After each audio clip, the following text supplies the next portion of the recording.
reports were given by the lawyers. No action has been taken against any of the lawyers. Let me be very clear about it. Despite the fact that the title search report was given by them, but probably we have acted and we might have held our members responsible for those. I think if one has to talk of disciplinary proceedings at least, I have seen last so many years, I can hold my head high and can say that no other institute, no other body in this country at least has got the kind of disciplinary mechanism that we have got. There is no doubt about it. There can be aberrations in this system. I am not ruling it out, wherein certain cases were delayed beyond a particular period. But then in certain cases, the cases would be delayed not because of us, because of the courts also. In Satyam cases alone, the auditors have gone to the court, taken a stay. Now, if the courts don't distinguish between the public interest cases and the other cases, who else will do it? Now we have got the stay vacated, at least against two of the auditors. And I can only assure you, because VP has to conduct those cases, we shall be able to complete our proceedings in the requisite time. And we will be able to demonstrate to the world. I'm not saying what will be the punishment or whether a person will be held guilty or not, because that I cannot decide. But at least we shall be able to complete the proceedings, since the stay has been vacated, in the time that the government desires us to do it. I think this is something that one has been telling the government all this particular period, and one should be able to really achieve it.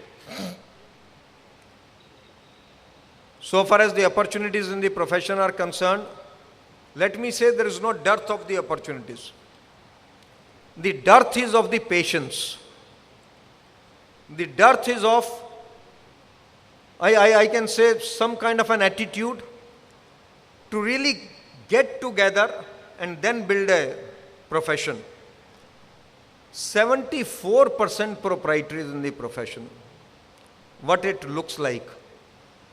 And out of a total size of the firms of more than 40,000, if you have only 402 firms which are entitled to the central statutory audit of the banks, where the criteria is 7 partners, I think this tells you the size of the various firms.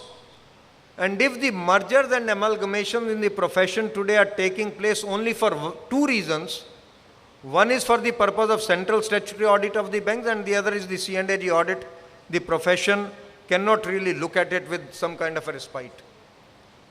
We were in the C&AG the other day, and the figures which have come to light are absolutely revealing, are startling.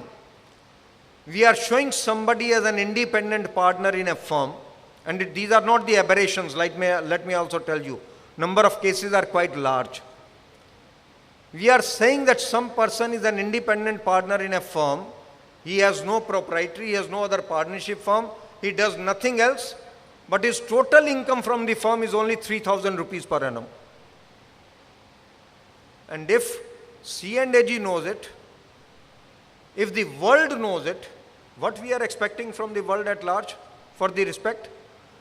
I think C&AG is not today very seriously contemplating, not to talk of percentages, that your share should be 1% or 2% or 3%.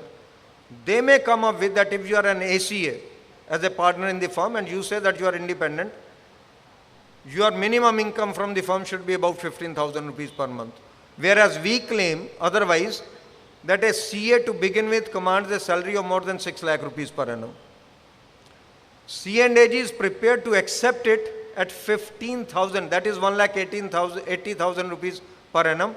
And if you are an FCA, probably they will say, okay, it should be at least 2,40,000 rupees. Which would mean that if you are a partnership firm, and if you have 8 partners or 9 partners, what kind of net income you should be having, including the remuneration of the partners, I don't need to. Why I am making it transparent to you, each one of you should know what is going to happen. And it is all of our own making. Let me also be very clear about it. It is not of the making of anyone else. Because if we don't, any profession which does not regulate itself properly will be regulated by someone else. And when someone else regulates it, it becomes far more painful. I can tell you, if we have to amalgamate, if we have to merge, this amalgamation and merger should be for the purposes of synergy of the location, synergy of the expertise. It cannot be purely for the reason of the bank audit. And it cannot work. I can give you the reason. You get a central statutory audit for 3 years and wait for 5 years. So the entire income has to be spread over a period of 8 years. How do you succeed in that kind of a merger? It will not be possible unless it is a genuine firm. So friends, I can only say that there is a need today of the networking, there is a need for merger, there is a need for amalgamation, there is a need for consolidation, and also forgetting what is the name of the firm. It is very surprising to me, when I want to go to Pricewaterhouse, I never ask for the change of name. But when I have to join G. Ramaswamy, I will say, please change the name of the firm, incorporate my name also. Either we have a love for foreign name, and we don't like the Indian names for that particular matter. Somewhere this love for the name should be lost. I think till the time firm is doing well and the understanding amongst the partners is good, we must continue to develop. And I think that's the way the profession has to develop in the periods to come. And somewhere or the other, the networking is becoming important. We are calling the meeting of the bigger firms, I think it is on 3rd or 5th of the next month, wherein we have called the meeting of the firms with 13 partners and above. There are about 60 or 70 such firms, where what we want to emphasize to such firms is, don't try to acquire the other firm. Don't try to create monopolies. I think you understand what I am referring to. You try to do the hand-holding exercise of the other firms. Try to provide quality to them. Try to give advantage of your research work, your resources, your IT to them, and then try to see how the profession grows. I think that is the need of the hour.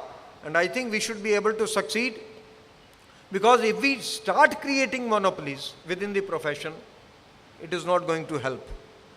Then certain unhealthy practices will definitely develop down the line, and which will be of no good use to the profession at large. And one really seriously thinks of it, that we have to really think in certain other terms. Friends, I would also like to say that we have taken certain other measures in this last 1 year, last 9.5 months. In this council meeting itself, we have taken certain very important decisions. One has been with regard to the disputes within the partners inter se, wherein the Form 18 cannot be taken on record because all the partners don't sign. Either the outgoing partner does not agree to this, or the continuing partners don't agree to this. We have tried to work out for an ADR, alternate dispute resolution mechanism. I think we'll be notifying it very soon. We cannot make it mandatory, but we are definitely making it voluntary. If any of the parties approaches us for that, I think we shall be able to resolve that particular dispute in a very amicable manner and to the satisfaction, because it is of no use that for 10 years the partners keep on fighting and we are unable to issue them the certificate of constitution, which is absolutely clean. And the dispute gets really reflected at the RBI level, at the C&AG level, at every level. We have definitely tried to work out something in that particular direction, and we shall be coming to you with regard to the details thereof. We created ITT centers all over the country. We have faced certain problems. We have tried to resolve some problems. We have taken a decision now, rather than asking the entire branches to maintain separate books of accounts, do this, do that, we will only ask them to remit 15%, I suppose, 15% of the gross income received in respect of the ITT center, and whatever other they want to make use of. Yes, if they want to make use of the other money towards the capital expenditure, let them seek the approval of the head office. They don't need to really maintain a separate set of books of accounts. Because what is happening in the bargain is, we are laying down certain rules and these are not being followed.